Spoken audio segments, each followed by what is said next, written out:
And we welcome back Mike Knapp, Executive Director of the Oklahoma City Boathouse Foundation, into the Oklahoman's video studio. Great to see you, sir. Good to see you, Dave. Coming off a large event last weekend, a successful event, the National Championships.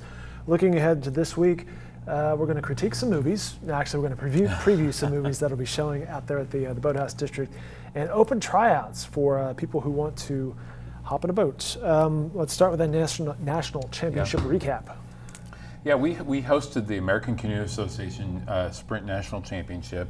It was a long event. I mean, it started last week on Wednesday, went all the way through Saturday.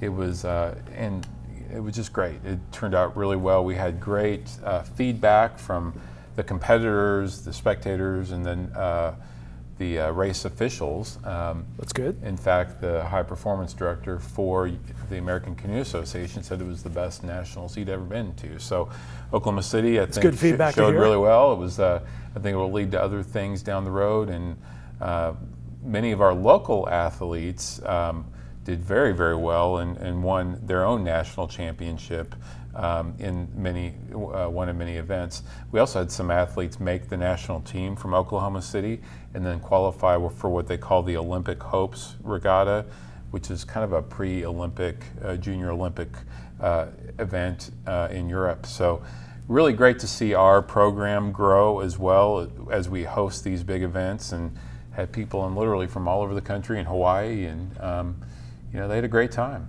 I was out there Thursday afternoon, and it was just wave after wave of competition. And that sport right there where they're kind of kneeling and rowing, I'll let you tell us more about what that is. I assume that's the canoe. Yeah, that's the high kneel canoe. That's a difficult. That looked hard. Oh, it's very difficult. These athletes are really amazing, and to see them in action, you know, they did a variety of different disciplines from 1,000 meters, 500, 200, then a marathon, longer distance event, and you know, there was a lot of races that they packed in over a few days. So had nice weather. The wind wasn't crazy. I'm assuming wind could be difficult in a sport like this. We really ended up for Oklahoma in August. It really was pretty nice. We had a little scare the weekend before with all the rain that we received, and thankfully we have a tremendous team at the boathouse, and John Riggs, our director of operations, and led his crew, and they got the course back in, and we had comments that it was perfect from some people that had, you know, hadn't been to our venue before, and so I mean, you can't get much better than perfect. So we were really pleased with how everyone pulled together, and this thing came off really well. And we had great parent volunteers too, who really put a lot of passion into making sure that the athletes were everything was managed so professionally, I think, you know, was what I would say at this event. And I just really appreciate the hard work and dedication that people, you know, have, and really a lot of pride in Oklahoma City. And so I think that showed. You know, you mentioned that. I ran into John Riggs when I was out there on Thursday as well, old classmate from Oklahoma City University. Every time I run into him and you at one of these big events, you seem so calm. I know there's a lot of work going on. There's a lot of logistics at play here, but this is not your first rodeo, I guess. We've been doing this for several years, and I think, you know, I joke a lot that our field moves. I mean, we don't have compared to a football field or baseball. You know, when we have rain and we have these events that really create, you know, they can wash out the course, and so there's a lot of dynamics involved. But through the years, getting accustomed to how to manage that. Not to say it's easy, but you know, we've got a great team, and it's sort of calm under pressure, and that's how you make big things happen. You have national championships, professional athletes and collegiate athletes competing at the highest level here, and there's kiddos on the climbing wall.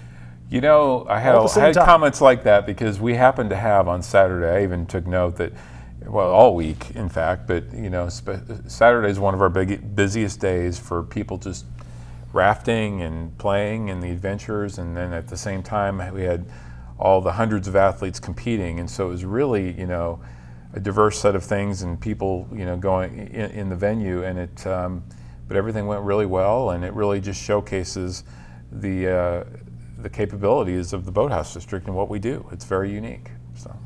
Well said. You can learn more about it if you're interested at RIVERSPORT OKC.org. I mentioned that there will be some open tryouts. The junior crew is holding open tryouts. I'll let you tell us more about that. But that is specifically for an age range, I believe, between 13 and 19? Yes, junior crew, that's our rowing program, our youth rowing program. You know, this goes back, it's kind of a core of what we do. This is really when we began, we started with youth rowing because it has such a powerful impact on these kids that are involved and where it can lead in the future for them. And so they're going to be having these open opportunities for people to come out and give it a try. Parents, if you bring your kids out, you can introduce them to a new sport that they can make great lifelong friends in, but then also expose themselves to opportunities that could lead to college, you know. And we like to say in rowing, there's no bench, so we find a place for everyone. And it's interesting because there's coxswains, and that would be even the very small, kids that want to get involved in something, and they're like kind of like the quarterback in the boat. They're really an important role in the boat. But then you also have open weight rowing and lightweight rowing and men and women and sculling and so there's a lot of different opportunities and disciplines to be involved. And it's just, we have such a great coaching staff, and these kids get to travel around the country and compete and represent Oklahoma City. On one hand, it says here that for those who are new to this, the entry fee is minimal. On the other hand, there are scholarships available in this sport. We do, and it's been really important that we make sure that the sport is accessible to all. And so for kids that may not be able to afford, the cost of participating, we do have scholarships. And so we try to make the entry, obviously there's a cost to having to manage and do these programs, but we don't want that to be a limiting factor on kids getting involved. And so we do have scholarships available. All right, very good. And again, you can find more information about this at riversportokc.org. Looking ahead to some of the events that you will also find on that website. Coming up this Friday, Glow, and I'll mention your sponsors, Hudeberg and Key Construction, helping out. Yeah, they've been great. Thanks to them, we've been able to really continue to grow Glow, and had some really some great crowds and people just coming and hanging out. And remember, you can go night zip lining too during Glow, and it's we've got great food, beer, great entertainment. That'll continue this weekend, this Friday, with Shiny Ribs. Shiny Ribs is your musical entertainment. Yeah. It says here your food truck, Chef Ray's Street Eats. Good stuff. Sounds good. Yeah. All right. And don't forget, you can float while watching or listening to the music and just hanging out, and people seem to really enjoy that. So that zip line you mentioned really moves. It does move, yes. You're hauling across that river. Especially if you get some wind behind you. Yeah. All right. Among the other entertainment options coming up down at the Boathouse District, this comes to the film critic portion of this, the highly acclaimed Sharknado will be seen. Well, we've set a very high bar for our movies, and so they're very popular. Yes, and going from a truly classic movie like Jaws, we thought, how do we top Jaws? Well, you can't really top. It's hard to top Jaws, so we found Sharknado. Yet another pop culture favorite. It is shark movie on a whole nother level. So, yes. But it'll be a lot of fun, Yep. and it's on August the 18th. It's a Saturday night, and we've just been having huge crowds to come watch Jaws while floating, and we bought more tubes and quickly ran out of those, so we're going to be adding more tubes. And so I think people are just having a lot of fun with it and enjoying their time with their families and friends, and so we're going to have fun with it and show some different movies that maybe people didn't expect to see out there. So, and then we will be bringing Jaws back due to popular demand on Labor Day weekend on that Saturday. And that's a big weekend for you because you have various other events going on in addition to the 1975 classic Jaws. Of course, yeah. We're going to bring back the also popular RIVERSPORT Rodeo, which we did last year, and we have floating bowls. These that you get a prize if you can make it through the final drop in RIVERSPORT Rapids and stay upright on the bowl. And so we actually had some people. They made it last year, and it was quite a competition. And so we're going to do that again. It's open to anyone to participate. And then we're hoping we've mentioned we're going to introduce a new feature or attraction called Slide the Rapids. That'll really, we don't want summer to end, so we're just going to hang on to it. And this is a 600-foot water slide that we're going to be putting up in RIVERSPORT Rapids and debut that on Labor Day weekend. Very good. So that'll recap the summer, if you will. At the beginning of this summer, however, there were some Olympic hopefuls. You guys tried something a little bit new that was USOC sponsored, sanctioned, if you will, the next Olympic hopeful. Yeah.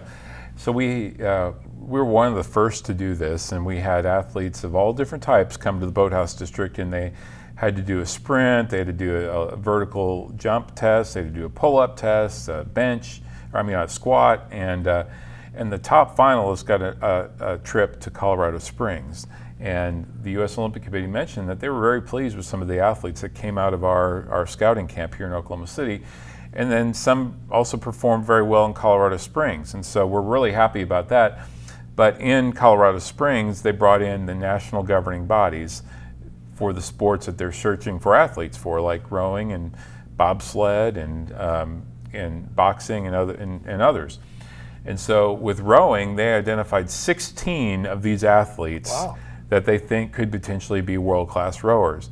Those athletes are coming back to Oklahoma City next week, and they're going to go through a intense introduction to rowing. They've been identified as great athletes with a lot of potential. They just have to learn to row. So that's what they're going to start doing here next week. That is fantastic. That'll be good to see. Let me ask you this, though, in all seriousness.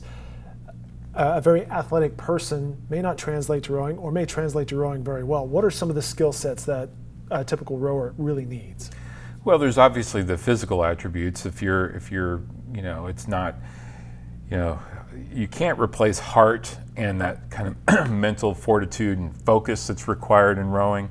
I mean, that's really critical. That's the X factor, because when you get in a boat and it can be very intense. Being able to focus is really important. But the strong legs, 70% of the stroke is in your legs, so that's a big important factor.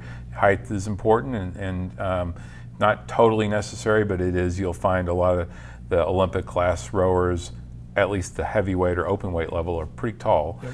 And so just generally, especially in the team events, being able to work together and be, to focus on, again, I'd mentioned focus, but precision and being able to be, a lot of finesse and being able to work with others, because it doesn't work very well if you're not a team player and you're in the quintessential team sport and you got to be in absolute sync with the other rowers.